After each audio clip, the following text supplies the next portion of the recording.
இது மகிமை நேரம். ஆண்டவராகிய இயேசு கிறிஸ்துவின் நாமத்தில் அன்போடு உங்களை வாழ்த்தி வரவேற்கிறேன். ஒரு நிமிடம் ஆண்டவரை நோக்கி நாம் ஜெபிப்போம். எங்கள் நல்ல ஆண்டவரே, என்னுடைய நாமத்தில் எதை கேட்டாலும் தருவேன் என்று சொன்னீரே. இப்பொழுதும் உம்மை தேடி வந்திருக்கிற பிள்ளைகளை பாரும் ஆண்டவரே. ஒருவரும் வெட்கப்பட்டு போகாதபடிக்கு இரக்கம் செய்யும்.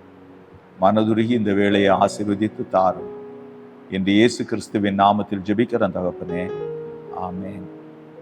அன்பானவர்களே, செப்பனியாவின் புத்தகம் 3வது அதிகாரம் 20வது வசனம். அக்காலத்திலே உங்களை கூட்டி கொண்டு வருவேன். ஆமென். அக்காலத்திலே உங்களை சேர்த்து கொள்ளுவேன். அல்லேலூயா.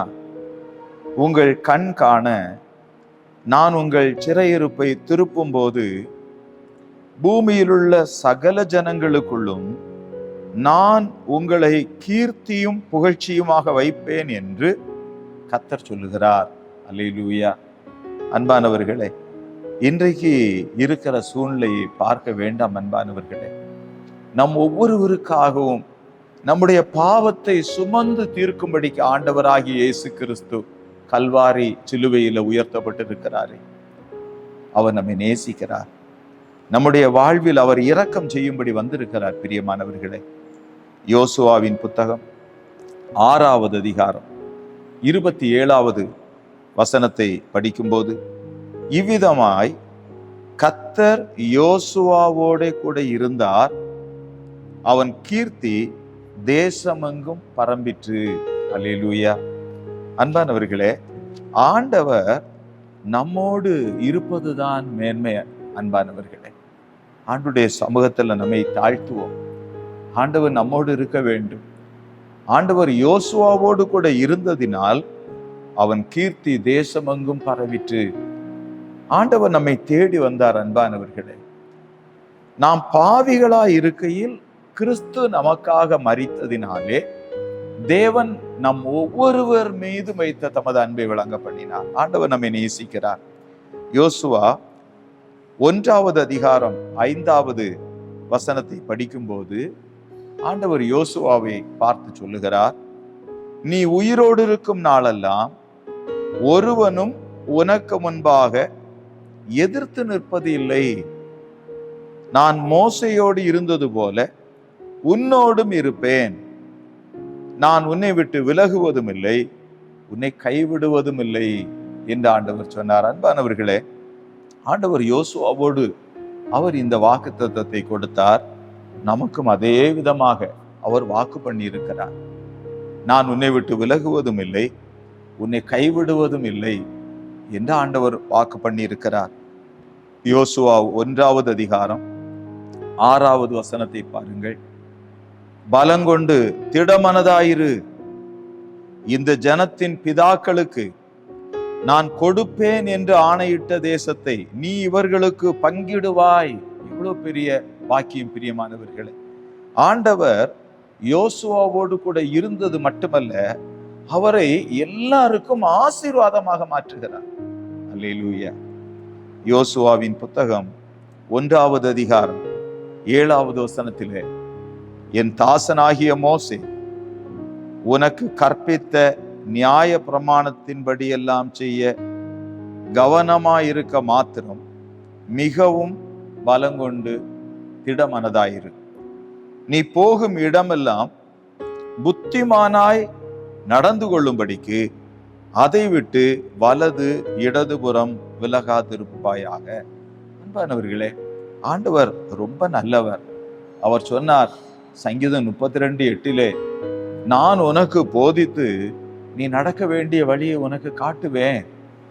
ஏனென்றால் இந்த பூமியிலே நடக்க வேண்டிய வழி இருக்கிறது. அன்பானவர்களை, நடக்கிற வழி அல்ல.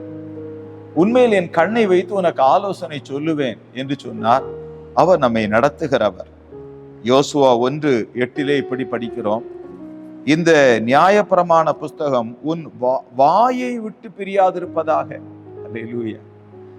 இதில் எழுதியிருக்கிறவைகளின்படியெல்லாம் நீ செய்ய கவனமாயிருக்கும்படி இரவும் பகலும் அதை தியானித்து கொண்டிருப்பாயாக. அப்பொழுது நீ உன் வழியை வாய்க்க பண்ணுவாய், அப்பொழுது புத்திமானாயும் நடந்து கொள்ளுவாய்.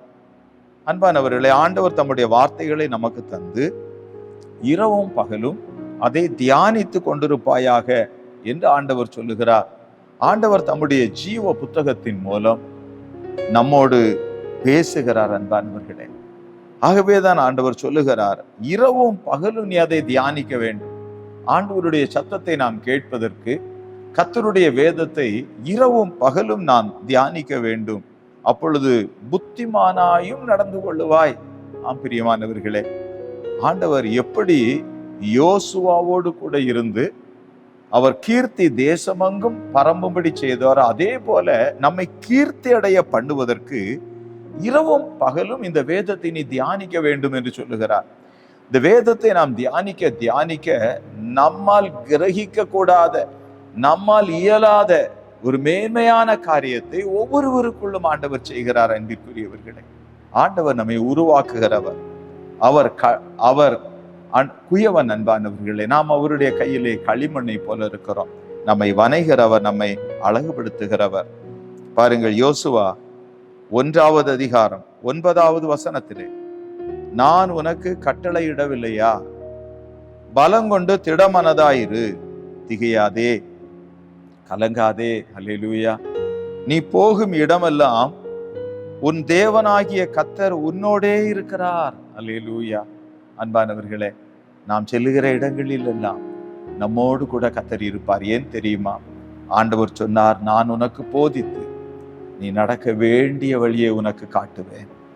நாம் ஒவ்வொருவரும் நடக்க வேண்டிய வழியிலே நடக்கும்போது ஆண்டவர் நம்மோடு இருக்கிறதை நாம் அனுபவிப்போம். பிரியமானவர்களே, நீதிமொழிகளின் புத்தகம் 3வது அதிகாரம் 5வது வசனத்திலிருந்து படிக்கிறேன், கவனியுங்கள். ஆண்டவர் சொல்லுகிறார், உன் சுய புத்தியின் மேல் சாயாமல். ஆண்டவர் நமக்கு புத்தியை தரவில்லையா? ஆனாலும் ஆண்டவர் சொல்லுகிறார், உன் சுய புத்தியின் மேல் சாயாமல் உன் முழு இருதயத்தோடும் கர்த்தரில் நம்பிக்கையாயிருந்து. அல்லேலூயா. உன் வழிகளில் எல்லாம் அவரை நினைத்துக்கொள். உன் வழிகளில் எல்லாம் அவரை நினைத்துக்கொள். ஆண்டவரே எனக்கு உதவி செய்யும் என்று ஆண்டவரை நோக்கி பார்ப்போம், அவரை நோக்கி கூப்பிடுவோம். அப்பொழுது அவர் உன் பாதைகளை செவ்வைப்படுத்துவார். அன்பானவர்களே, நம்முடைய பாதைகளை செவ்வைப்படுத்துகிற ஒருவர் நம்மோடு கூட இருக்கிறார். உலகத்தின் முடிவு பரியந்தம் சகல நாட்களிலும் நான் உங்களோடு கூட இருக்கிறேன் என்று சொன்னவர், அவர் நம்முடைய பாதைகளை செவ்வைப்படுத்தும்படி வந்திருக்கிறார். நீதிமொழிகள் 3:7வது வசனத்திலிருந்து மறுபடியும் படிக்கிறேன். நீ உன்னை ஞானி என்று எண்ணாதே.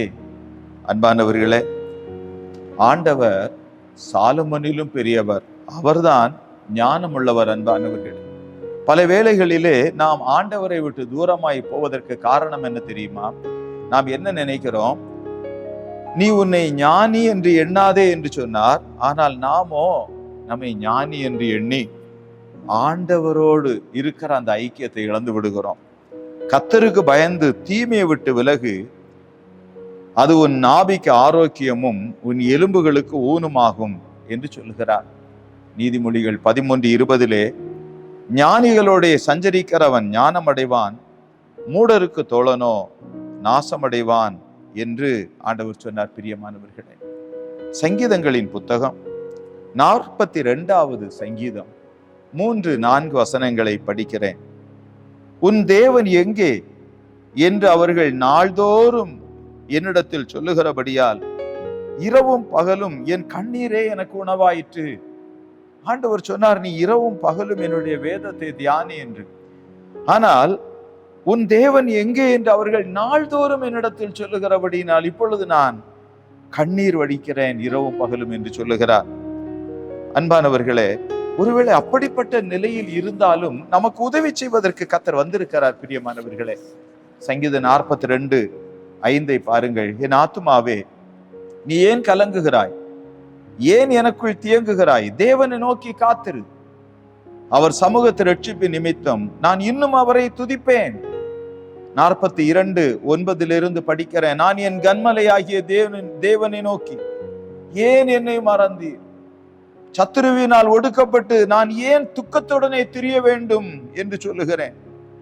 உன் தேவன் எங்கே என்று என் சத்துருக்கள் நாள்தோறும் என்னுடைய சொல்லி என்னை நிந்திப்பது என் எலும்புகளை உருவ குத்துகிறது போல் இருக்கிறது. என் ஆத்துமாவை நீ ஏன் கலங்குகிறாய்? ஏன் எனக்குள் தியங்குகிறாய்? தேவனை நோக்கி காத்திரு, என் முகத்திற்கு ரட்சிப்பும் என் தேவனுமாயிருக்கிறவரை நான் இன்னும் துதிப்பேன்.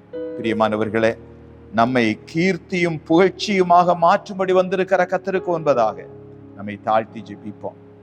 இரக்கமுள்ள எங்கள் நல்ல ஆண்டவரே, இரவும் பகலும் கொடுமையும் சண்டையும் நகரத்திலே உலாவி கொண்டிருக்கும் போது, கேடுபாடுகள் அதன் நடுவில் இருக்கும் போது, ஆண்டவர் தம்முடைய பிள்ளைகளை உம்மை நோக்கி கூப்பிட செய்கிறீரே. அந்தி சந்தி மதியான வேளைகளிலும் என்னுடைய வேதத்தை நீ தியானம் பண்ண வேண்டும், ஜெபம் பண்ண வேண்டும் என்று சொன்னீரே. கர்த்தர் மேல் எங்களுடைய பாரத்தை வைக்கிறோம்.